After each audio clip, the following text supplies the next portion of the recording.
बहुत स्वागत है आज अपने फिर इस नए लेक्चर में। तो हम लोग पढ़ रहे हैं अलजेब्रा।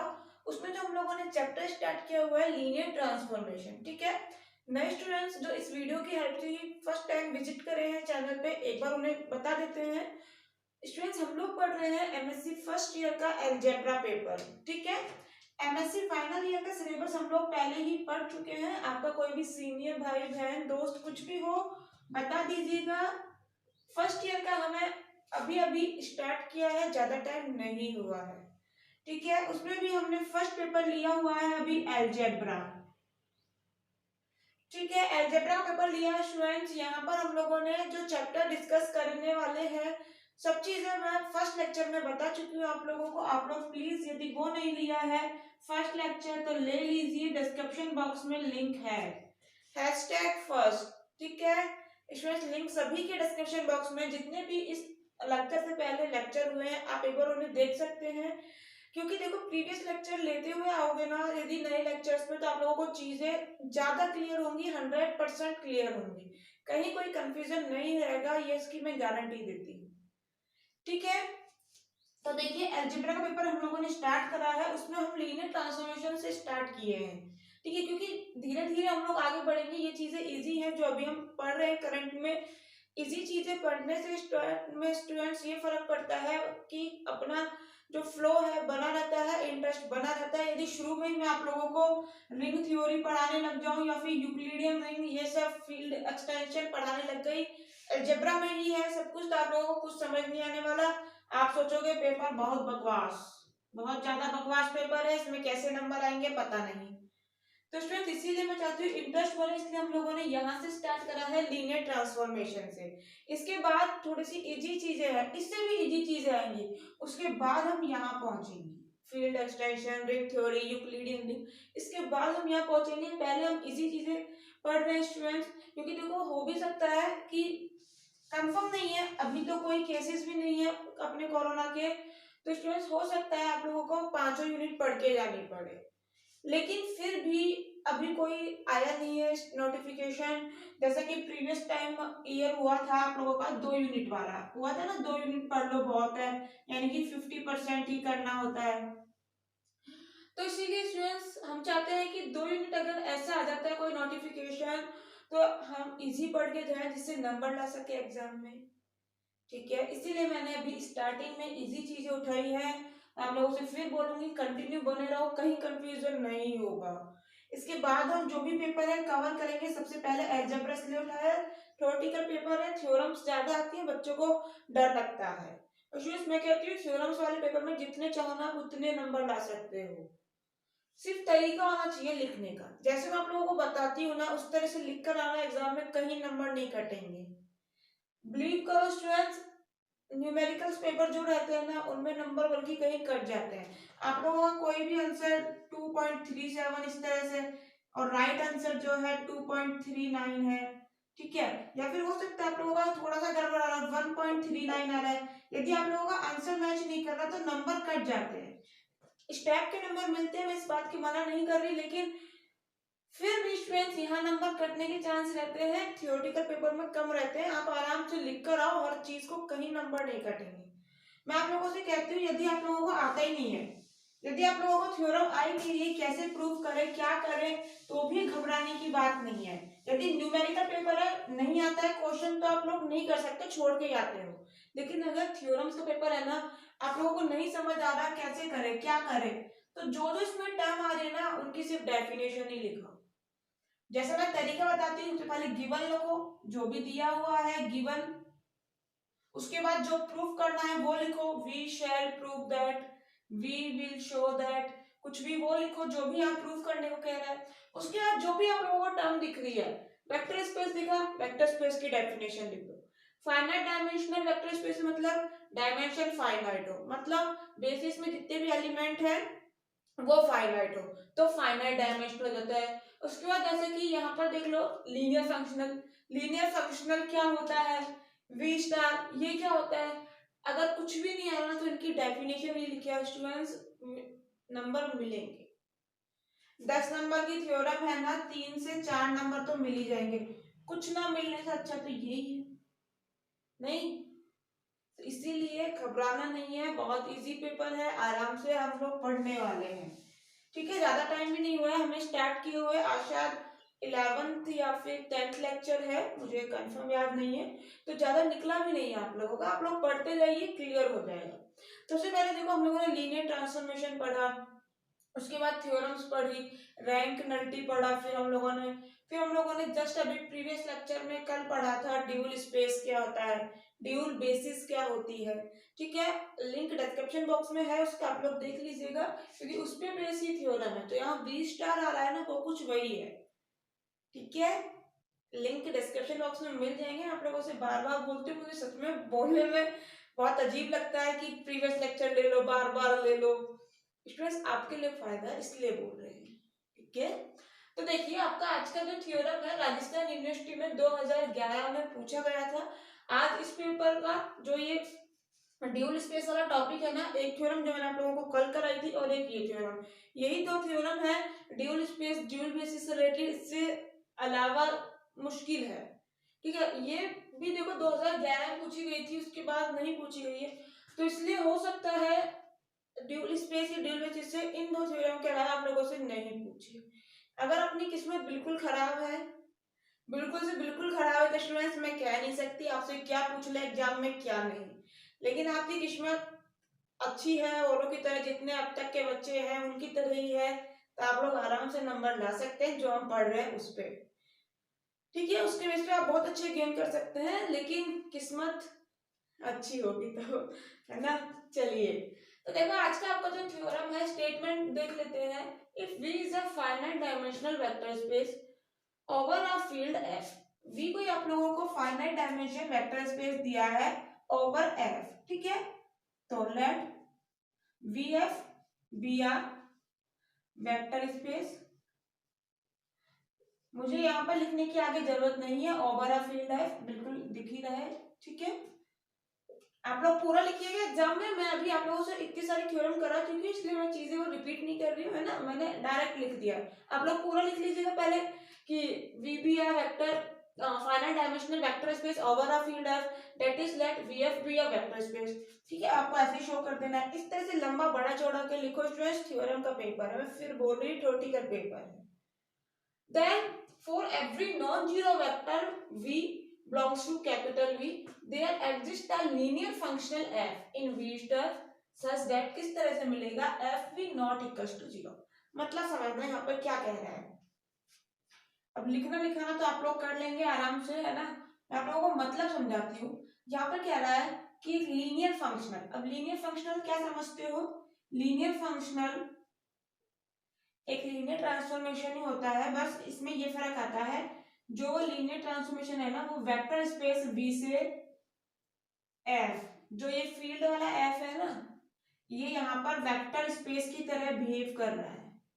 मैंने आप लोगों को कल भी बताया था, ये चीज कंफ्यूज मत होना, तो यहाँ पर फील्ड लिख रहे हो ना, अगर वो as a vector space behave करे तब ये डेफिनेशन है। मतलब ये जो V है एक वेक्टर स्पेस है, फील्ड F के ऊपर ही डिफाइन है, और जो F है ये भी एक वेक्टर स्पेस है जो खुद के ऊपर ही डिफाइन है, इज डिफाइंड ऑन इटसेल्फ, खुद के ऊपर ही डिफाइन है। यहाँ पर फील्ड की तरह बिहेव कर रहा है, यहाँ पर वेक्टर स्पेस की तरह बिहेव कर रहा है। ठीक है, ये यहाँ पर दोनों जगह फील्ड की तरह बिहेव कर रहा है, और जो यहाँ पर हम बात कर रहे हैं ये वेक्टर स्पेस। तो लीनियर फंक्शन कैसे डिफाइन होता है, वेक्टर स्पेस V से F वेक्टर स्पेस में, ये वाला वेक्टर स्पेस। ठीक है, ये दोनों सेम ही है, मैं फिर रिपीट कर रही हूँ, मतलब ये बहुत छोटी सी चीज है स्टूडेंट, आप लोग समझिएगा प्लीज। ठीक है, तो लीनियर फंक्शनल कहाँ डिफाइन होता है, V से F में। ये V स्टार क्या चीज है, यहाँ पर V स्टार होता है dual space of vector space V, dual space of vector space V, यानी कि VF। ठीक है, और ये होता क्या है, होम V2F। अब ये क्या होता है, ये सब चीज है पूरी रामायण पीछे वाले जो हम लोग पहले वाले लेक्चर्स में पूरा पढ़ चुके हैं, इससे रिलेटेड बहुत इंपॉर्टेंट थ्योरम थी होम V2 V डैश वाली, मैंने आप लोगों को कराई, वो एग्जाम में कब पूछी गई है कब नहीं, मैंने आप लोगों को सब कुछ बताया। जो भी आप लोगों को थ्योरम देखनी है ना, देखो एक बार प्लेलिस्ट में जाओ, अलजेब्रा की जो प्लेलिस्ट है, एमएससी फर्स्ट ईयर अलजेब्रा, वहां पर मैंने थंबनेल पे ही इसलिए स्टेटमेंट लिखे हुए हैं थ्योरम के, वहां से चेकआउट कर सकते हो। आपको क्लिक करने की भी जरूरत नहीं है, आप वहीं से पढ़ लो कौन कौन सी थ्योरम है, इंपॉर्टेंट है, कौन सी थ्योरम किस लेक्चर में है वो भी। ठीक है, तो होम वी टू एफ क्या होता है, वो सारे लीनियर ट्रांसफॉर्मेशन जो कि वी से एफ में डिफाइन है, वी से एफ में जो डिफाइन होते हैं लीनियर ट्रांसफॉर्मेशन, उन्हें हम लीनियर फंक्शनल कह देते हैं। मतलब ये सेट है उन लीनियर फंक्शनल का जो कि वी से एफ में डिफाइन है। ठीक है, यही वी स्टार होता है। मैंने बोला सेट ऑफ लीनियर फंक्शनल, ये क्या होता है, set of all linear functional, ठीक है, लीनियर फंक्शनल फ्रॉम वी से एफ। तो इसका मतलब ये एफ वी स्टार में, मतलब एफ कहाँ है, इसके अंदर है। ठीक है, यही बोला ना, एफ वी स्टार में है, यानी कि एफ क्या है, एक लीनियर फंक्शनल है वी से एफ में।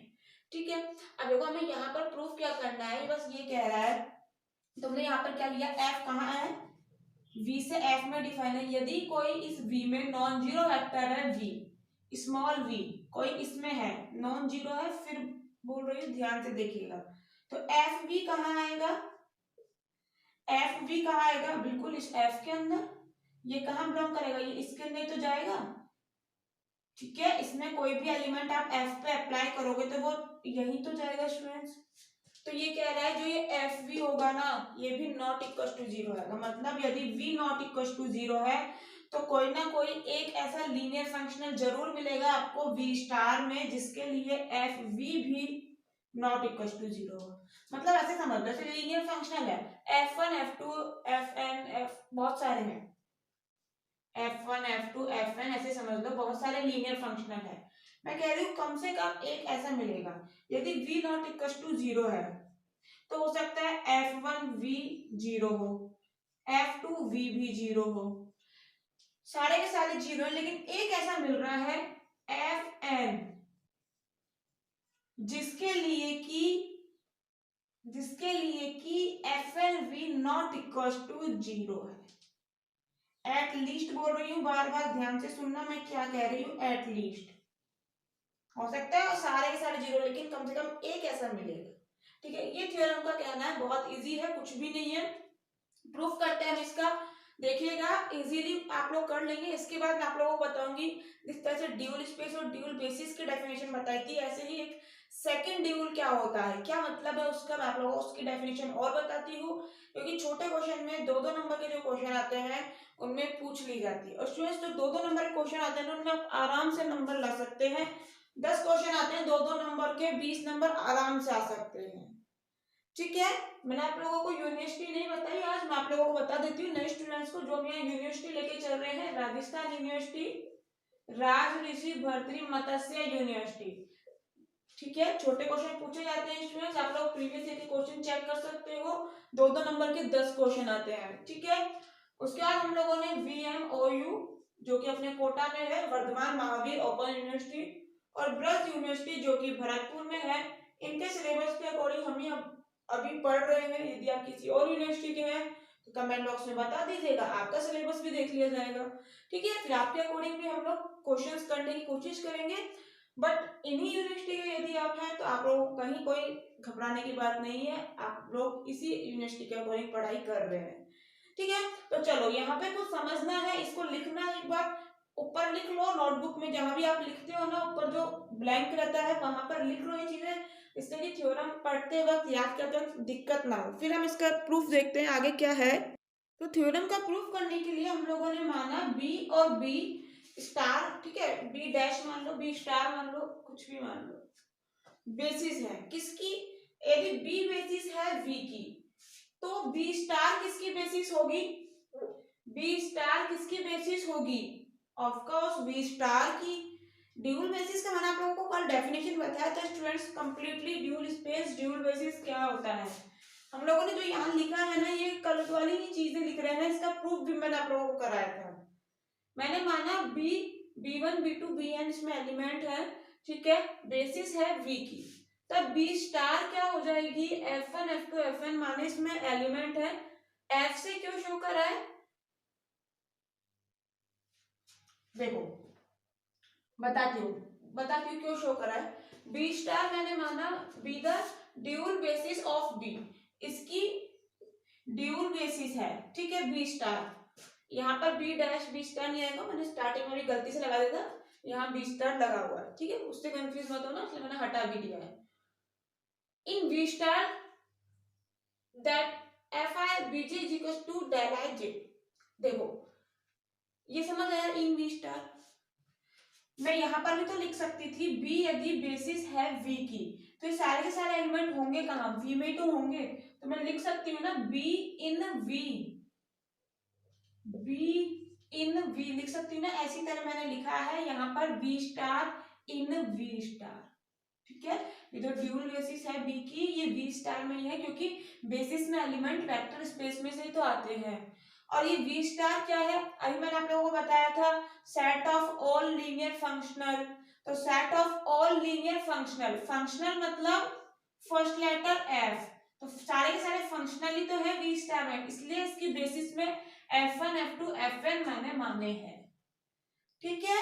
F का मतलब समझ आ गया। अब स्टूडेंट्स यदि प्रीवियस लेक्चर लेकर आओगे ना, ये थ्योरम कहीं नहीं जाने वाली आपके दिमाग में से, क्योंकि सारी पुरानी चीज लिखी हुई, फिर आप लोगों से वही चीज रिपीट कर रही हूँ। पुराने लेक्चर्स इंपॉर्टेंट है, उन्हीं पे बेस आगे के लेक्चर्स हैं।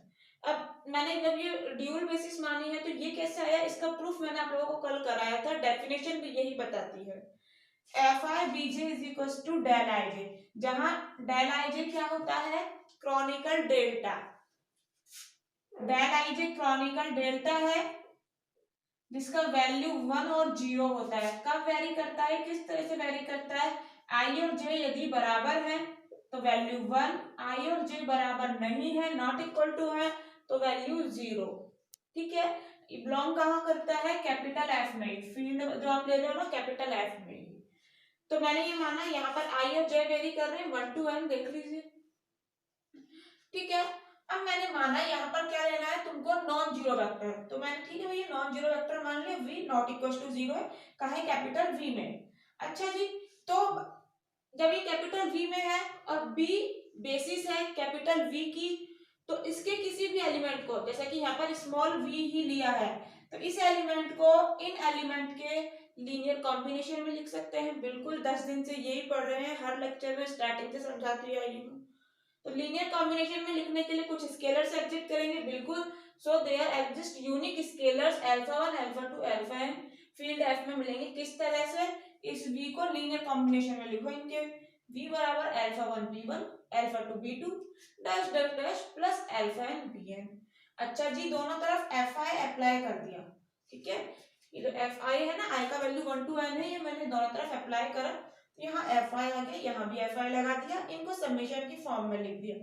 समेशन देखो 1 से n तक जा रहा है, तो समेशन j बराबर 1 to n alpha j B J, open करोगे यही आ जाएगा। मैंने यहाँ पर i क्यों नहीं लिखा, j क्यों लिखा, i और j दोनों का वैल्यू तो 1 to n है, यहाँ पर j किसके लिए लिख रहे हो, b के लिए, b के लिए j लिख रहे हो ना, और ये कहाँ है b1 b2 bn 1 से लेकर n तक है, इनके लिए तो j लिख रहे हैं, तो यहाँ पर b के लिए तो j लिखोगे, b के लिए j लिख रहे हो, तो j का वैल्यू यहाँ से तो आया 1 to n, समझ आ गई। यहाँ i क्यों नहीं लिखा मैंने, यहाँ पर i क्यों नहीं लिखे, क्योंकि मैं j वाले एलिमेंट है इनको j से ही शो कर रही हूँ, bj से, ठीक है। यहाँ पर i भी लिख सकती थी मैं, फिर बता रही हूँ कंफ्यूज मत हो ना, यहाँ पर i भी लिख सकती थी, क्यों नहीं लिखे, क्योंकि मैं j से ही शो कर रही हूँ, ठीक।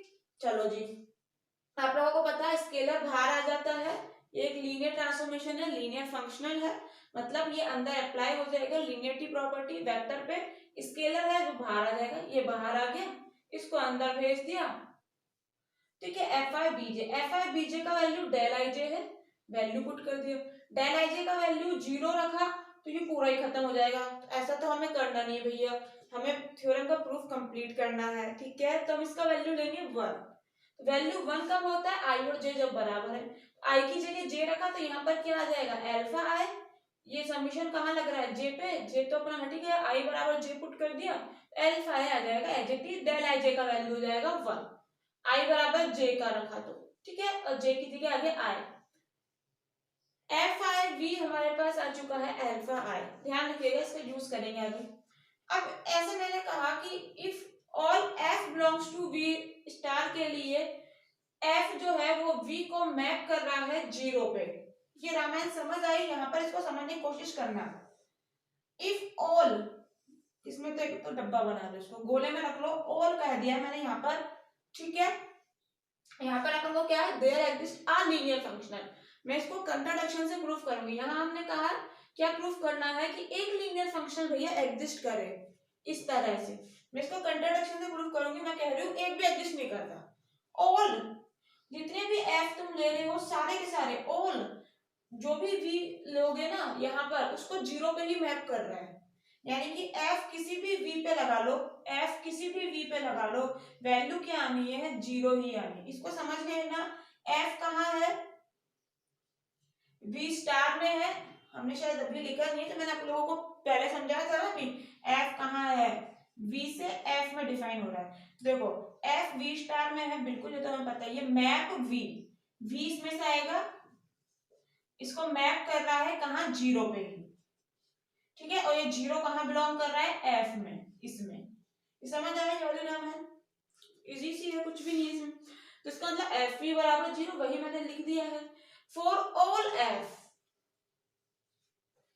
अच्छा जी, सारे के सारे एफ के लिए जब ऐसा बात कर रहे हो तुम, सारे के सारे एफ के लिए, तो जो ये F1 F2 Fn है ये भी तो सारे के सारे वी स्टार में ही है, इन वी स्टार में लिखा तो है, ये भी सारे के सारे वी स्टार में है। जब तुम सारे एफ के लिए कह रहे हो तो ये कोई अलग कोई ना है, ये भी तो वी स्टार में से आया है, तो ऐसा एफ आई वी भी 0 होगा, बिल्कुल होगा जी। एफ आई वी 0 है, एफ आई वी का वैल्यू अल्फा आई है, यानी कि अल्फा आई 0, भैया अल्फा आई सारे के सारे 0 हैं, अल्फा 1 अल्फा 2 अल्फा n सारे के सारे 0 हैं, तो v यहाँ से 0 हो जाएगा, v इज इक्वल टू 0 हो गया। अरे how can be possible, v तो तुमने नॉन जीरो लिया है, क्वेश्चन में हमको गिवन है v नॉन जीरो, तो ये तो कंट्राडिक्शन आ गया, which is contradiction since v not equal to 0 given है हमको। तो इसका मतलब तो तुम यहाँ पर जैसे बोल रहे हो ना ऑल ऑल, ये सरासर गलत है, ऐसा नहीं हो सकता। इसका मतलब एक ना एक तो भैया ऐसा एग्जिस्ट करेगा, किस तरह से, इस तरह से, hence there exist at least one F V star में मिलेगा जिसके लिए F V not equal to 0 होगा। समझ आई? थ्योरम बहुत इजी है, 10 नंबर फोकट के, यदि आपके एग्जाम में आ जाती है तो इसे नोट कर लीजिए। सेकंड ड्यूल क्या होता है उसका डेफिनेशन मैं आप लोगों को बता देती हूँ, 2 नंबर का क्वेश्चन आ गया तो आप लोगों की मौत हो जानी है। 12 नंबर का आज हम लोग पढ़ चुके हैं, ठीक है स्टूडेंट्स। 10 नंबर की ये 2 नंबर का छोटा क्वेश्चन, 12 नंबर का आज हो जाता है अपना। इसके बाद 2 टॉपिक और बचेंगे आप लोगों के पास, एक तो dual map, dual vector space पढ़ लिया, ड्यूल बेसिस पढ़ ली, ड्यूल मैप अब पढ़ेंगे, ठीक है। उसके बाद एनिलेटर, उसके बाद हम लोग नेक्स्ट चैप्टर स्टार्ट करने वाले हैं। चलो इसे नोट करो, इजीली फटाफट याद होती जाएंगी थ्योरम, बस बने रहिए आप लोग, सारी प्रैक्टिस करते जाइए, लेते जाइए लेक्चर्स, कहीं दिक्कत नहीं है। चलो उम्मीद है आप लोगों ने नोट कर लिया होगा। सेकंड ड्यूल स्पेस की डेफिनेशन देखिए, अब देखिए क्या होता है सेकंड ड्यूल स्पेस। तो देखो मैंने आप लोगों को ड्यूल स्पेस बताया था, क्या होता है, वी कोई वेक्टर स्पेस है, वी अगर कोई वेक्टर स्पेस है फील्ड एफ पे, और यदि field F as a vector space behave कर रहा है जो कि खुद के ऊपर ही डिफाइन है, तो स्टूडेंट जो फंक्शनल जो तुम लीनियर फंक्शनल डिफाइन कर रहे हो वी एफ से एफ एफ में, इन सब लीनियर फंक्शनल का जो सेट होता है उसे हम लोग कहते हैं होम वी टू एफ, ठीक है, जिसमें कि सारे के सारे लीनियर फंक्शनल बिलोंग करते हैं, और यही होता है आप लोगों का ड्यूल स्पेस, जिसे कि हम लोग शो करते हैं वी स्टार से। ये मैं आप लोगों को बहुत अच्छे से क्लियर कर चुकी हूँ डेफिनेशन प्रीवियस लेक्चर्स में, ठीक है। आज मैं कह रही हूँ सेकंड ड्यूल, जैसे कि नाम से ही पता लग रहा है भैया इसका एक और ड्यूल ले लो तो सेकंड ड्यूल हो जाएगा, यही है और कुछ भी नहीं है। डेफिनेशन देख लो एक बार एग्जाम में आ जाए तो, और ये सबसे इंपॉर्टेंट स्टार लगा के लिख लेना जो चीज है मैं आप लोगों को बताती हूँ। ये कैसे, अगर प्रूफ भी पूछ लिया जाए ना इनका तो आप लोग कर सकते हो, क्यों कैसे मैं भी बताती हूँ, पहले एक बार ये डेफिनेशन देख लो। वी कोई मैंने कहा फाइनाइट डायमेंशनल वेक्टर स्पेस है ओवर अ फील्ड एफ। अच्छा जी, and V star due the dual space of V. V star dual space है वी का, ठीक है। यहाँ पर ये चीज क्लियर रखना है, सारे के सारे वेक्टर स्पेस होते हैं। वी तो तुम्हारे समझ आ गया होगा वेक्टर स्पेस है। वी स्टार भी वेक्टर स्पेस होता है क्योंकि ये एक वेक्टर स्पेस होता है, क्योंकि होम वी टू एफ एक वेक्टर स्पेस होता है। ये मैंने आप लोगों को बताया था पहले भी। ये वी डबल स्टार आ रहा है, ये भी एक वेक्टर स्पेस है, ठीक है। सारे के सारे वेक्टर स्पेस हैं ये। तो देखो ये वेक्टर स्पेस है एक V, V star dual space है वी का, तब ड्यूल ऑफ वी स्टार, इस वी स्टार का एक बार और ड्यूल ले लो, वो भी एक वेक्टर स्पेस ही होता है, क्या, होम वी स्टार एफ। और इसे हम शो करते हैं वी डबल स्टार से। सिंपल सा है, जैसे होम वी टू एफ होता है ना, वी स्टार, ऐसे तुम क्या कह रहे हो डबल स्टार, यहाँ पे एक और स्टार लगा दो, तो यहाँ स्टार लगा दो, तो यही तो है लिखा है होम वी स्टार एफ, ये इसके इक्वल है। क्लियर हुआ, यही कहलाता है ड्यूल वी स्टार का। जब ये वी स्टार का ड्यूल है तो वी का क्या हो जाएगा, सेकंड ड्यूल, दो स्टार आ गए, it is called second dual या फिर डबल ड्यूल कह सकते हो वी का। क्लियर, छोटे क्वेश्चन में 2 नंबर में पूछ सकता है, डेफिनेशन तो लिख देना, बहुत इजी है, कहीं कोई दिक्कत नहीं है।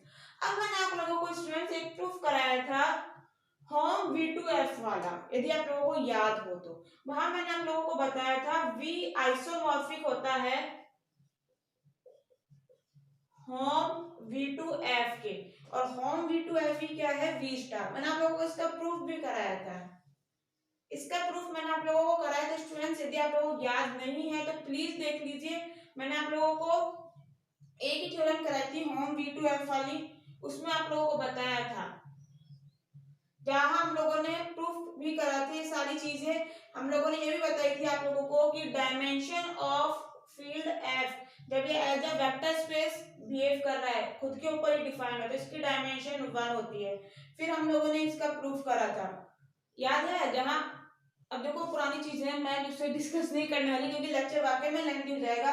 ये सारी चीज मैं आप लोगों को पढ़ा चुकी हूँ जस्ट प्रीवियस, इससे पहले वाला और इससे पहले वाले 2 लेक्चर्स ले लो, चलो इससे पहले वाले 2 लेक्चर्स ले लो तो भी ये चीज क्लियर हो जाएगी। तो मैंने आप लोगों को वहां प्रूफ कराया था ये वाला, ठीक है। तो होम वी टू एफ तो वही वी स्टार हो गया, तो ये तो आप लोगों को समझ आ गया होगा, वी आइसोमॉर्फिक होता है वी स्टार के, क्योंकि इनकी डायमेंशन सेम आती है, क्योंकि इनकी डायमेंशन सेम आती है। मैंने आप लोगों को एक थ्योरम कराई थी, बता ही देते हैं, चलो कोई नहीं, क्योंकि जब तक मुझे बताऊंगी ना ऐसा लगेगा कि बच्चों को कंफ्यूजन रह गया। मैंने आपको एक थ्योरम कराई थी, dimension of hom V to V dash क्या होती है, dimension of V multiply dimension of V dash.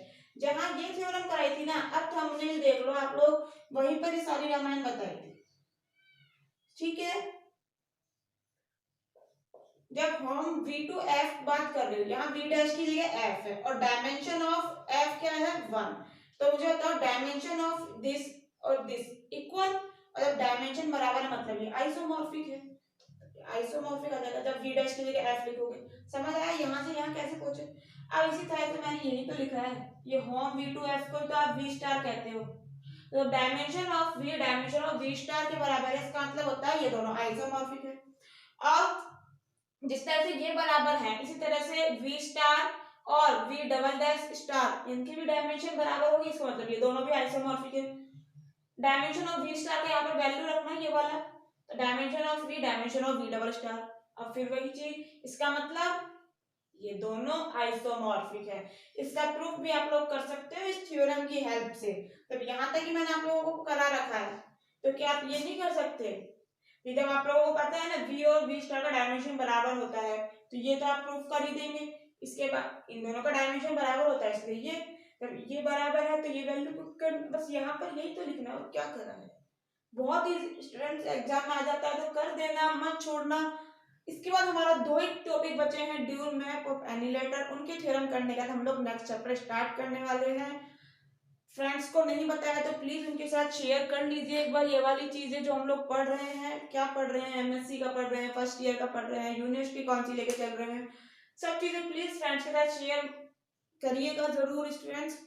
और जिस भी यूनिवर्सिटी के आप हैं मुझे एक बार कमेंट बॉक्स में भी बताइएगा, जिससे कि मुझे पता रहे कि किस यूनिवर्सिटी के कितने % बच्चे पढ़ रहे हैं, ठीक है। उसी हिसाब से हम लोग पढ़ाई करेंगे, क्योंकि फिर जिस यूनिवर्सिटी का वेटेज ज़्यादा अपने पास, जिसके स्टूडेंट ज़्यादा है, उसी अकॉर्डिंग तो हम लोग चीज़ें फिर नोटिस करेंगे ना, ठीक है। तो आप लोग कमेंट बॉक्स में जरूर बताइएगा। तो बहुत बहुत शुक्रिया, नेक्स्ट लेक्चर में मिलते हैं, तब तक के लिए इसे नोट कर लीजिए, लिख लीजिए डेफिनेशन को, एग्जाम में पूछ ली जाए तो लिख कर आनी है। टाटा bye bye, see you next lecture students.